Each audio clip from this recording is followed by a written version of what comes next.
sleep deprivation can bring up so many emotions. It causes this small irritations that can truly escalate into these major frustrations. So now you can't truly manage your stress effectively. So many people get sick because they're in this incredible drive. You've pushed through it and you've lost your actual resilience. Yeah. Your body naturally doing methylation, naturally detoxing, so that when you close your eyes to go to sleep at night, you're going to have a deep REM sleep. Welcome to the Inspired Living with Autoimmunity podcast, the podcast for high achievers who want to stay sharp, focused, and full of energy despite their diagnosis. With your host, National Board Certified Functional Medicine Health Coach, Julie Michelson, where Julie helps you take your power back from autoimmunity. And now here's your host, Julie Michelson.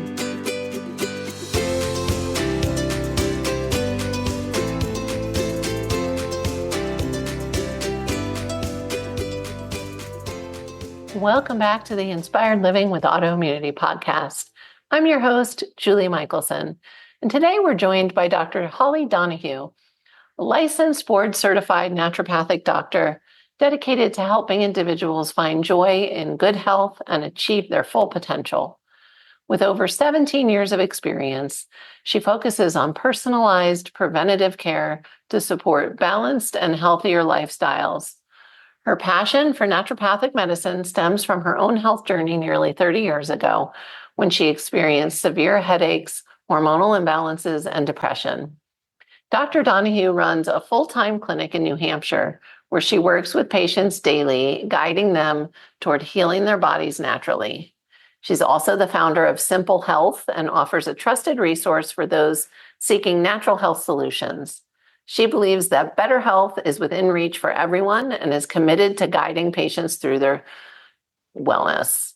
In today's conversation, we're talking about the importance of sleep and nutrition to create wellness and the connection between blood sugar, stress, and sleep. We further explore how getting back to nature is not only essential, but the key to total empowered wellness. Holly, welcome to the podcast. Oh, thank you so much for having me, Julie. It's so grateful to be here. It is truly my pleasure. I'm really excited for our conversation.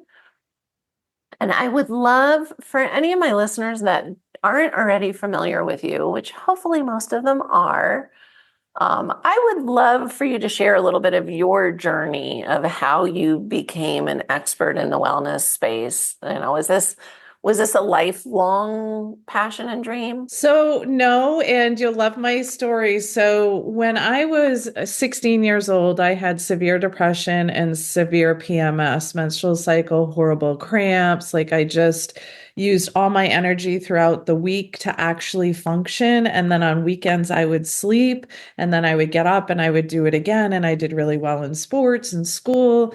But however, I didn't realize that it was a detriment to my health and that, everybody else was feeling differently than I was. And so I was like, And I started really doing a deep dive into like, how could I heal myself? And so now push yourself forward into your 20s. And now I've graduated college and I'm doing okay, but not great, meaning like physically. I was challenged to lose weight. I just felt like I was holding on to so much. And I thought there was something really like wrong with me. And the truth is there was nothing wrong with me. It's just that my hormones were imbalanced.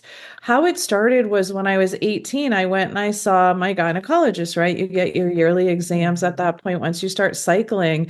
And she's like, well, if you're having horrible menses and horrible clotting, then let's give you the birth control pill. I knew you were going to say it. I'm like, I'm not sexually active. Like I'm 16 or 18 years old at that point, right? Right. And I'm like, so I took it home and I looked at it and I'm like, I took it once and I felt so bloated. And I'm like, this is really odd, just taking this pill. Like that makes no sense. My mother was a mental health therapist, so she was worried about now I have depression and she was really worried about my depression. So she's like, well, let's get you some support around that. I'm going to take you to the psychiatrist. that I send my patients to. And I'm like, okay. So I walked downstairs into this home. Our office was out of the home, and she was an interesting looking woman, no judgment, but she looked at me out of the top of her glasses and she said, "So tell me why you're here." And she said, "I'm told by your mom you have severe depression." I said, "I do." And she said, "Are you suicidal?" I said, "No." "Have you ever had suicidal thoughts?" "No." And she's like, "Okay, well, I'm going to give you some Prozac or lithium, I can't remember, and you're going to start taking this and it's going to allow you to feel better." And I said, "Okay." It was about a 7-minute conversation. And I turned around and I started to go up the stairs, and she said, "Now you go take that and you get that filled." And I'm like, Thank you, and have a great day." And she's like, "Well, you really need to get that filled." And I said, "I'm not filling this. There's no pill that's going to make me better." Now, I was 18 years old at that point, and I knew that taking a pill for an ill was not going to heal me. Mm. So now move forward. I'm now in the apparel industry. I'm loving what I do. I kept searching, kept searching. I was going to solve this problem because I I still did love not that. feel great. Yeah. I found Dr. James D'Adamo, the founder of the blood type diet, and he saved my life. And that's truly my story. And so when I was 30, he said, "We need more naturopaths and you'd be great at that." And I'm like, "I really love what I do, so I'm just going to stay here." "No, we really need more naturopaths." I'm like, "That's fantastic. I'm 30. I'm not going back to school, not doing all the education, nor could I ever see myself as a doctor." He said, "Okay, well, I'm just going to keep planting the seeds." 2 days after 9/11, I got laid off into a job that I love, six-figure income. It was fantastic. They no longer needed me because I set up all their systems and I was known as a Mm. change agent in the apparel industry. Oh, wow. So here I am 20 years later practicing, and it's the best thing that I've ever done. Wow. Amazing. So I mean, the interesting thing is innately you knew there was another way, which is amazing because, I mean, how many teenagers handed the pill are going to not take it, because it made them feel bloated, if it could maybe fix the other things, or, who leaves a psychiatrist's office and says, "No, this is all feels wrong. It feels wrong." So you honored that voice that knew. I love it. And Yeah, and yeah. one of the other things that happened as well, just so you guys know, is when I was 7 years old, I got strep ear all the time and strep throat. And so my mom came to me at 7 and said, "We're going to have your tonsils taken out." And I looked at her and I said, "We're not doing anything." And she said, "Well, your sisters had them out. They feel fine." I said, "That's great."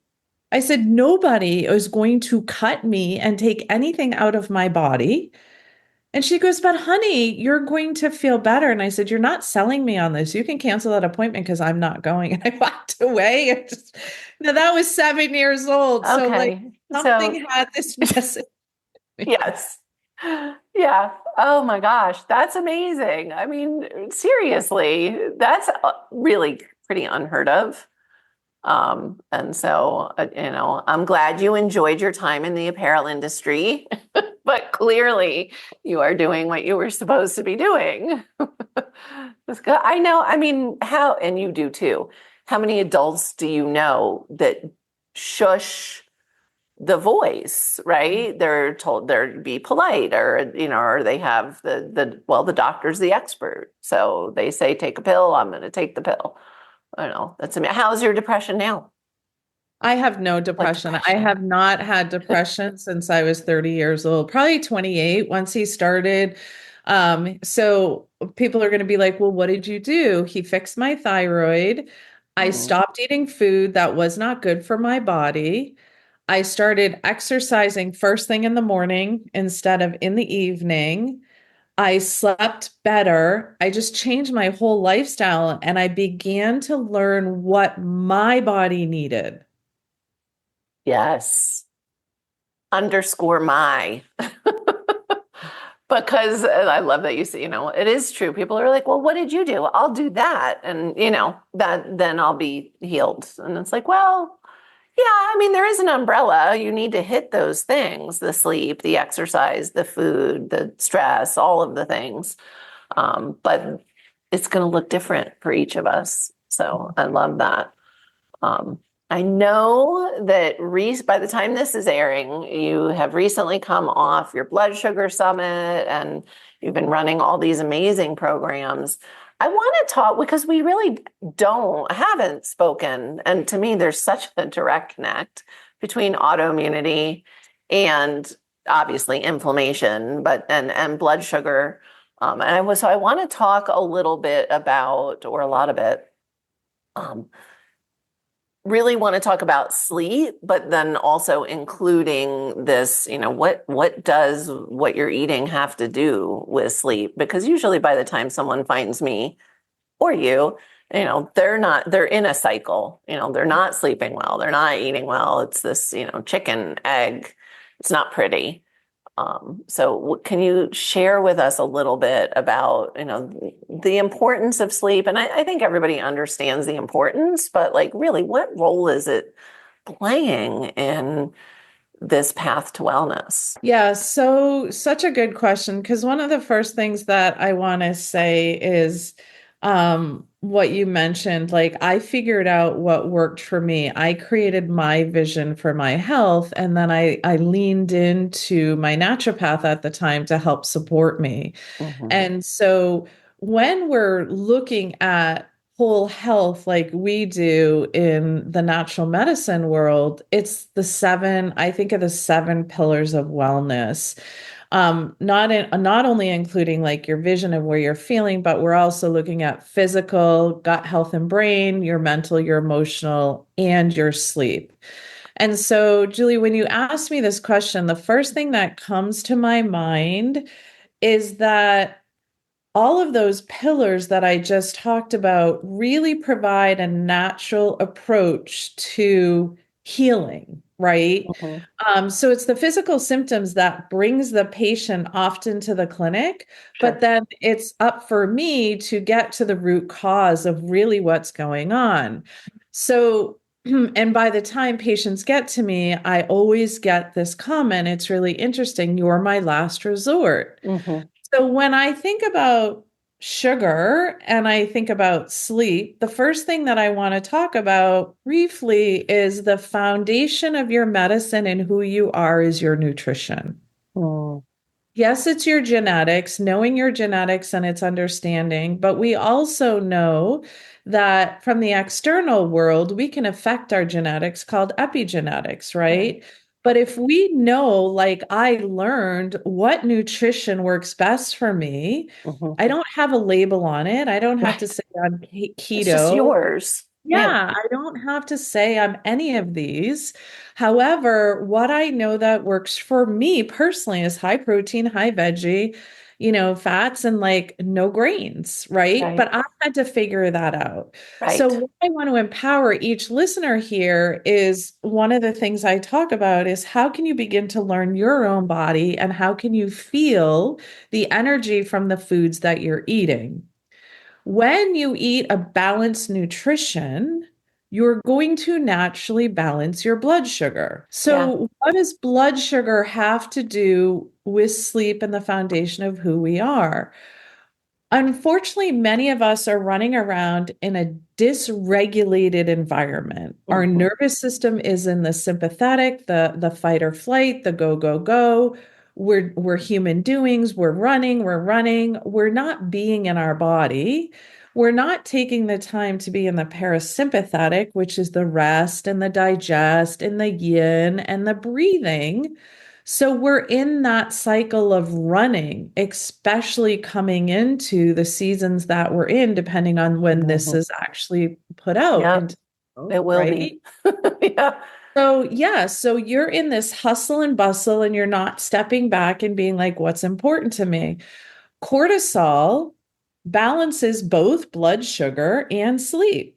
So let's Mhm. talk briefly about the circadian rhythm. Then I'll bring cortisol in and I'll tie it all back together if that's okay. Of course. So Sympathetic is your cortisol is your friend until you take it out of control, meaning you push and you push and you go and you go and you never relax. So when you wake up in the morning, cortisol should be not elevated, but it's going to be higher in the morning. Then it starts to drop off. This is your circadian rhythm of your body, by the way. Then you have a little Ideally, around hopefully. 3 to 4. Exactly. And then it drops off, and then melatonin kicks in and says, Mm, really, it's time for you to go to sleep. yes. So And I said, then thank you. tap into that like peaceful Yeah. energy, right? So then if we talk about blood sugar, if blood sugar is balanced, cortisol is going to do what it's supposed to do. It's going to naturally do the rhythm. It's going to naturally balance itself. It's not going to have spikes. It's not going to be highs and lows. However, cortisol will kick in if your body can't regulate the blood sugar. If you take in too much sugar into your body, cortisol is like, holy cow, like so much insulin's being like, you're in that stress, you've got all this sugar. And then cortisol comes in for you to survive because what your body doesn't know, it doesn't know that you're in a like stressed out state. All Mm, it knows is like, holy cow, I need to run from that saber-toothed tiger. right. But yet we're living in that sympathetic state. We're driving the cortisol up. Our blood sugars are up and down, up and down. Our cortisol is kicking in because you got to be in survival and your blood sugar's got to be balanced for you to survive. And it becomes it's this two-way street, right? Because our beautiful acute stress response, if we were living back when a saber-toothed tiger would be our stressor, right? You want your body to release blood sugar and energize you so you can run, right? Mhm. And so it becomes this. So when we're living in this constant state of stress, whether we're aware of it or not, we're driving blood sugar. And when we increase our blood sugar, we're driving like, how do you get out of that? Mhm. Where do you start with people? Yeah, so exactly where I start with people, which is what I've been taking people over through the last 5 days or so Mhm. with sugar cravings and release your sugar cravings, is start to be aware of how much starch and sugar that your body needs. Because people think like, well, I'm not eating sugar, but then they're not looking where sugar lurches and where it's like hiding and like in the sodas or even iced teas at the store. Like you could be eating like all this fruit, but it's sugar. So figuring out how much carbohydrate that your body actually needs and fat and protein ratio, that is what we call our macronutrients. Also, I'm balancing out your hormones. Mm, So your hormones become dysregulated when everything has to go to stress and cortisol. yeah. So what many people don't realize is vitamin D and cholesterol is the backbone to cortisol, but Mhm. vitamin D and cholesterol also the backbone to every single hormone in your body, including insulin, including estrogen, including progesterone and testosterone. And so why are people having these cycles that are off, these menstrual cycles that are off, or even men, andropause and whatnot? It's that push. They're utilizing that cortisol drive, Right. and then their lymph becomes affected, and you can't detox naturally. So I start with nutrition, and then we cycle into how stressful is your life, and how can we begin to balance stress, and how is your sleep patterns? Yeah. And they're all like you can't just go after one. They all impact each other. And I love that you brought that up. We tend to not, especially in today's, the push society. I love that you highlighted like we have resources that have to get allocated. So it's like, okay, here's vitamin D and cholesterol. We're going to make hormones. You know, if we're using it all up for cortisol, we're out of luck. And Yeah. I love that you brought that up because I do. I mean, I see, men and women. I have had I've had more than one male client with lower testosterone than me and higher estrogen. That's not okay. And these Mhm. were not, these were, younger, 30s. One was in his 30s, one was in his 40s. That shouldn't be. Yeah. And So, the other piece that I also think of as well with having the hormone imbalance is really like eating whole nutrients dense food. And so if you're eating food that has obesogens in it, has mhm, estrogen disrupting foods in it, like it has to go somewhere. right. So the body is going to, store it, and then it can also throw your hormones off as Yeah. well. And if you're not detoxing appropriately, and I'm not saying just go on a detox for 3 weeks and then you're one and done Oh, just to lose no. weight. I'm talking like your body naturally doing methylation, naturally detoxing so that when you close your eyes to go to sleep at night, you're going to have a deep REM sleep. The other piece that many people also don't think about with sleep, to step back into that, is if you're not eating the foundation of your nutrition and figuring out what works for you and how much workout do you need, how much stress can you take on, by the time you go to bed at night, you're not realizing that your sugar could be doing this. And that's what's truly waking you up and not letting you get Yes. into deep REM sleep. I love that. Let's talk about that because again, it is often, pieces of a puzzle. And so when I want to talk about the wake ups and then I want to talk about the quality because you touched on both and they're both so important. I know so many people that say, "Oh no, my sleep is good," but the quality is not. They're not getting restorative sleep. Um, there is, what are some of the things if listeners are in a wake up pattern, meaning, okay, maybe my routine is good and I go to bed on time and I'm working on the things, but I notice I wake up around the same time every night. What are some of the things? So blood sugar. Yeah, blood sugar could definitely be one of those things. So one of the pieces that I work on with like the sort of symptomatology that you're talking about with a Hmm. patient, the first thing, again, like I'm going to keep harping on this. I go back to whole nutrient dense foods. Right. Do you need fat before you go to bed to keep your blood Yes. sugar balanced? Do you need protein? Right. Like insulin is Play with needed it. for protein and carbohydrates, but what do you need? Like, what does your body need? Are you starving your body and not eating enough calories, which is truth to like 60 to 70% of Americans? They do not eat enough Especially food. women. Yeah. Yes. Yep. They're in this cycle, exercise more, eat less. Right. That is Well, going to that's what burn we your were told for a metabolism. long time. That is right. That is right. Yeah. And like people don't realize the importance of protein, and you have to figure out what works for you. Like I give you a general idea of 1 gram per pound of body weight, but Mhm. maybe that's too much for you. And that's Right. your ideal body weight, by the way. Maybe that's too much for you. Right. Maybe you need to eat a little less. Maybe you just need to eat protein at each meal. But why am I saying protein? Protein and fat sustain you for longer periods of time. Yes. And so sometimes I'll say to a patient, maybe you need to have a handful of almonds or walnuts before you go to bed. We'll Uh-huh. move through that cycle.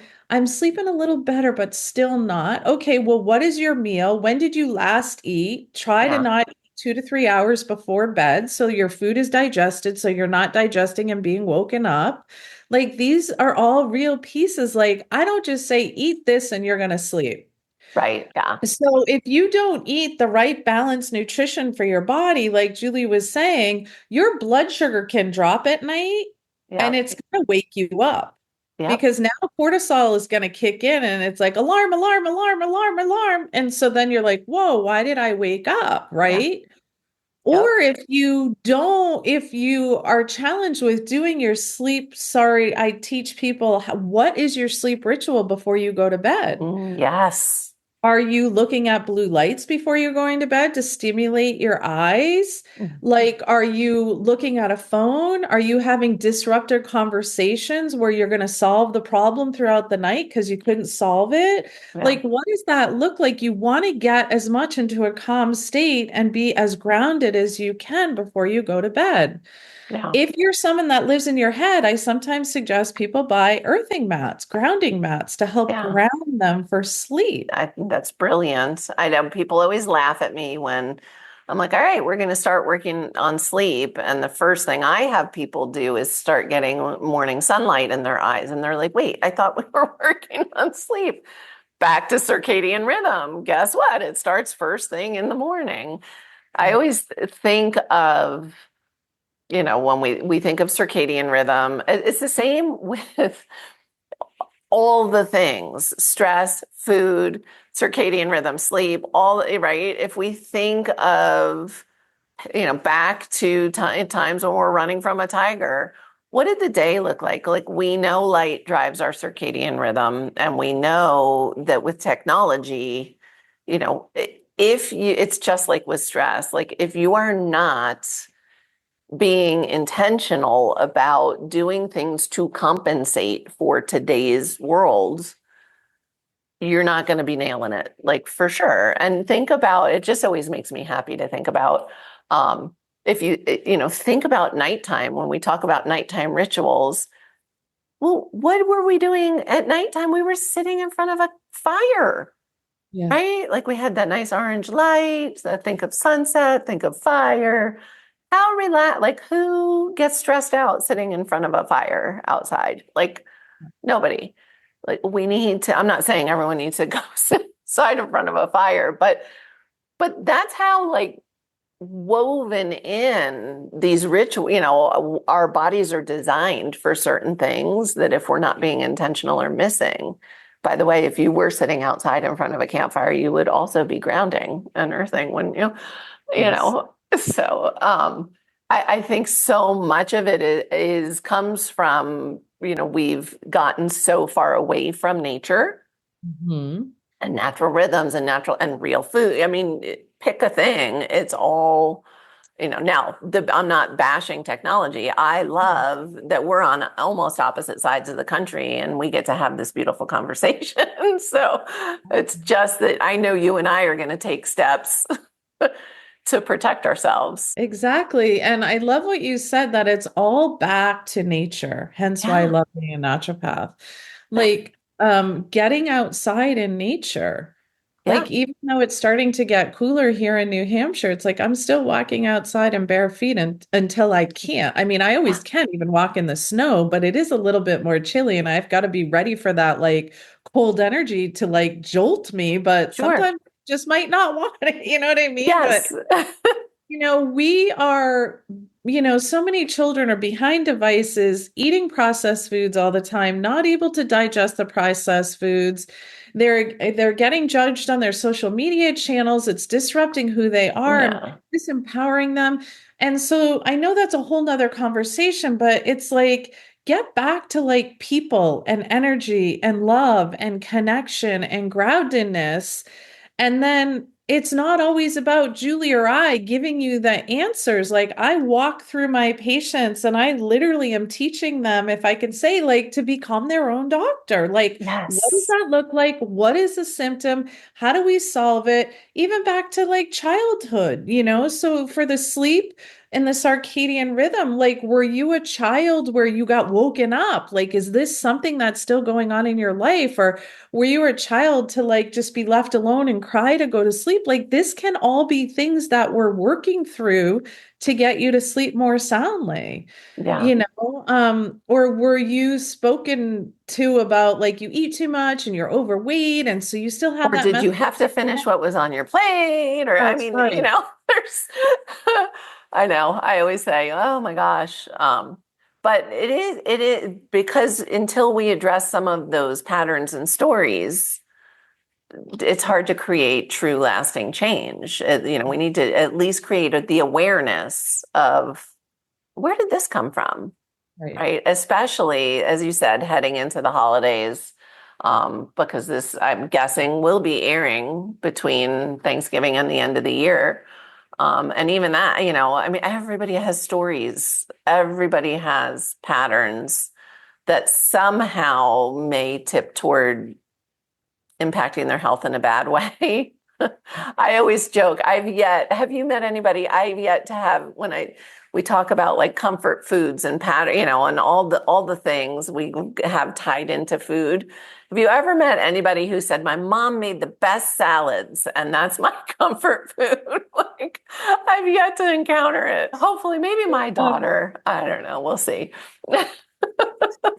That's so funny. And the other thing about talking about the holidays that I kind of want to talk about as well, when you're talking about like sleep deprivation, that can bring up like so many emotions if you're not getting deep REM sleep and your immune system. Like, why do so many people get sick through the holidays? Because Yeah. they're in this incredible drive. And as soon as that like is over or in the middle of the holidays, you're sick at Christmas or you're sick at whatever your holiday is, right? Because you've pushed through it and you've lost your actual resilience. Yeah. And the sleep deprivation, it causes this like small irritations that can truly escalate Yeah. into like these major frustrations. So now you can't truly manage your stress effectively. Right. I was just thinking about, think of a toddler who's Yeah. sleep deprived. Nobody wants to be around a sleep deprived toddler. And it's because they're not trying to compensate for how they feel because they're sleep deprived, right? Like it's just out there.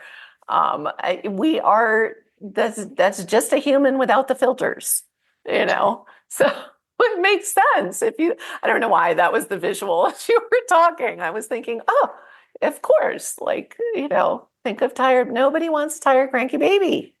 That's right. That's Yeah. right. Irritable or Yeah. angry, or like with your blood sugars up and down Hangry. and you're not sleeping, you've got anxiety, or you end up in sadness or depressive feelings. And then you're just like, what's wrong with me? Like, I need an anti-anxiety drug or an antidepressant. Yeah. And the truth is, it's just your blood sugar in your sleep. Right. Absolutely. I mean, yeah. And any hormone imbalance can create a lack of stability in emotions. Mhm. And it's really scary how we don't ever anymore, well, you do, think about, we do jump to like, what's wrong with me? And then we want somebody to fix it for us. And it's, often we just need to get to those foundational things that we've all gotten so far away from. Some of us have come back to them. But that is the healing path. And I always say, I'm not anti-medication. There's a time and a place. And if somebody is on medication, like don't stop taking your medications, but doing these things is going to help those medications work better until your doctor says, oh, you know what, you don't need that. Mhm. Or until you have that conversation of like, hey, I want to try something different. But anything we do will work better if we're eating well, sleeping well, moving well, grounding, all the things, right? I want to highlight when you were going through your list of, can we get back to, connection, people, energy, and love? Like, these are actually really important things. And I think we learned over the past several years how devastating it can be to health to lose those things. I remember in 2020, the first time I had friends over, which was not very far into anything, but I was like, I'm hugging you. Like we're gonna, and the joy, like that was the first I thought, oh my gosh, because some people went a really long time isolated and that's an extreme loss of connection, but we have it often with these virtual life, right? We're alone on a screen, but we're not truly connecting with people. Well, and touching is so healing. Yes. I remember in 2020 and we were having Thanksgiving and Christmas, and my mother came to me and said, honey, like nobody's having Thanksgiving. Do you think we should? And I go, Yeah, we are. absolutely. We're I having did. Thanksgiving. I go, we're with you guys all the time. My parents are now in their 90s. Yeah. They've survived a couple different COVID episodes. It's just like, like we don't know how much longer we might not all be together as a family. Yeah. And I'm not missing this day. So you can just get that out of your mind. And we're all coming over, all 15 of us for Thanksgiving, for Christmas. Yes. a no-brainer. Uh-huh. I'm not even questioning it. Yeah. Okay, she said, and she's somebody that does all natural, but she still was listening to the play Well, instead of yeah. listening what's good for us and for me. Right. Right. And yeah, and again, it goes back to how are we created to be and live? Mhm. And it is those things. It is connected. It is eating real food. It is getting good sleep. It's having a nighttime ritual. It's experiencing love and touch and um and so I love that I had no idea where our conversation was going to go today. I knew it was going to go somewhere good because I always love talking to you. I love that. I'm like, let's talk about blood sugar and sleep. And we're talking about connection and love because there's no one thing that is going to heal somebody. It's we need to start feeling what's going on in our bodies or in our heart, in our emotions. Like we're so used to pushing things down, and that like pause, especially again this as we're in holiday time, which can be really hard for people. Um, Mhm. Focus on well, what do I need? What would make it a good holiday? And listen to, you know, if you're sleeping well and prioritizing that rest and recharge through the holidays, however you spend it, whatever you need, whatever you do, it's going to go better for Yeah. sure. And what Julie just said, your intuition will be stronger. And so use your gut, which we don't even have time to get into here. No. However, like use your gut instinct and learn to say no. If you really don't want to do something that's going to stress you out, I Yes. want to share with you and in a way, like as a doctor, give you permission that it's okay to say no. Like Yeah. that is healing for you because that is your boundary for yourself and you're not disrupting your body by saying no. And then if you do go out and you go to these parties that have all these things that you feel like you Mhm. can't eat, like one of the things I talked about yesterday is like look at the table and make really good choices for Mhm. what you get to eat so that you feel good so you don't go home feeling like garbage because the reality is people think they sleep better when they drink alcohol and there's no judgment, but you don't sleep better when you drink It's just a alcohol. fact. Yeah. Yeah. Yeah. No, it's so true. And I love that you said that. And maybe we'll do another episode where because I really do feel like so much of chronic illness comes from the disconnect. Mhm. Again, back to the polite, can you tell my story? Back to the polite girl who is taught not to listen to her instincts, right? And then we just lose. We innately are wired to have intuition, and I love that you brought that up, that can guide us. So maybe we'll do another episode just on that, on listening to your gut Yeah, totally. in all the Because like ways. you start to listen to your own voice, and I empower people with that. And Yeah. I'm really just so grateful to be here and like just spread the word of health. But also remember, like if you don't have a perfect day, tomorrow is always day one. Your next Yes. meal or your next thought or your next step, just change it because I love perfection that. is not health. No. Well, that's a whole nother podcast. It's not Because health. perfectionism, somebody asked me once, like, do you have many clients that are perfectionists? And I was like, I haven't met one that wasn't in one way or another. That tends to be a driver of not great things. But Yeah, just I be love. kind to yourself and love yourself. And it's okay to like be like, oh, like I know if I eat this, I'm not going to feel good. It's okay. You made that Yeah, choice. right. Yeah, I love it.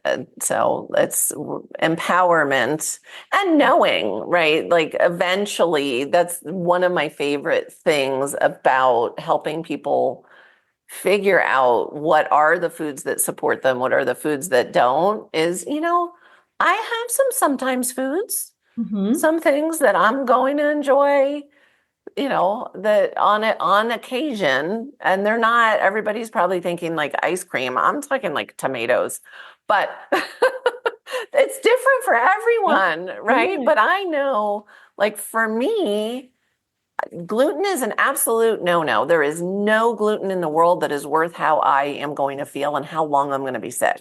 Right. It'll take me out. That's not a sometimes food for me. So, but you use the word empowerment, which is one of my favorite words. That is the point of this conversation of me even having the podcast, right? And so that's when we get to that point where we really know, like, okay, what might be worth it? What's it going to do? When's the right time? That's empowerment. So we can enjoy and not suffer consequences that we didn't realize we were going to suffer. So that's the gold. I love that. That is the gold. And knowing you and knowing what you want and staying in your vision is so important for your health. There's no pill that's going to solve that for you. No. So we're at the point where people are leaning in because they know I'm going to ask you for one step that they can take starting today to improve their health. Honestly, I would say it's breathing. Stop and breathe and really be aware of your body and really be grounded in yourself. Like if you're going to drink a cup of coffee, like smell it, feel joy in it, know what it is, be connected to it. And just like breathe and just enjoy being in your own company and loving yourself. And there's more people are going to want to be around you, but just live in your body more. I love that. That was a lot of one things, but they're It all was like just connected. live and be present. Maybe you could Yeah. say that, like live and be present in anything that you do. Just be present with your breath and present with yourself. I love it. And it is one thing, and the breath will get you there. And so it's the hardest question, and I ask it all the time. And so I don't ever actually expect it to be like, boom. This is it. Yeah, but that is the start. I love it. Living in your body and being present. So, thank you so much. You've given us such amazing gold, and there's so many things I want to have you back to talk about again. So hopefully you'll join us again. Absolutely. For everyone listening, remember, I forgot, rewinding it. We're not even going to cut this out. For people that are listening on the go and aren't going to check the show notes that I'm going to talk about, where can they find you?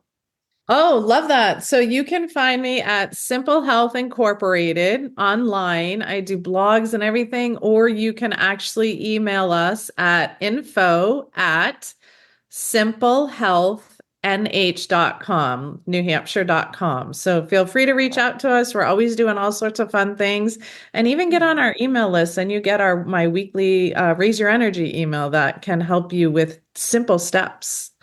Love it. Thank you again. Yeah. For everyone listening, remember you can get those transcripts and show notes by visiting inspiredliving.show. I hope you had a great time and enjoyed this episode as much as I did. I'll see you next week.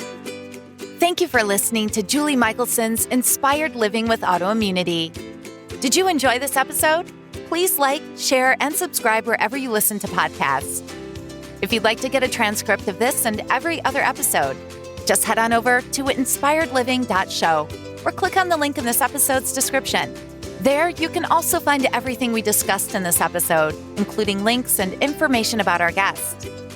You can even send in your questions to be answered by Julie in a future episode. That's inspiredliving.show. Until next time, this is Julie Michelson's Inspired Living with Autoimmunity podcast, helping you take your power back.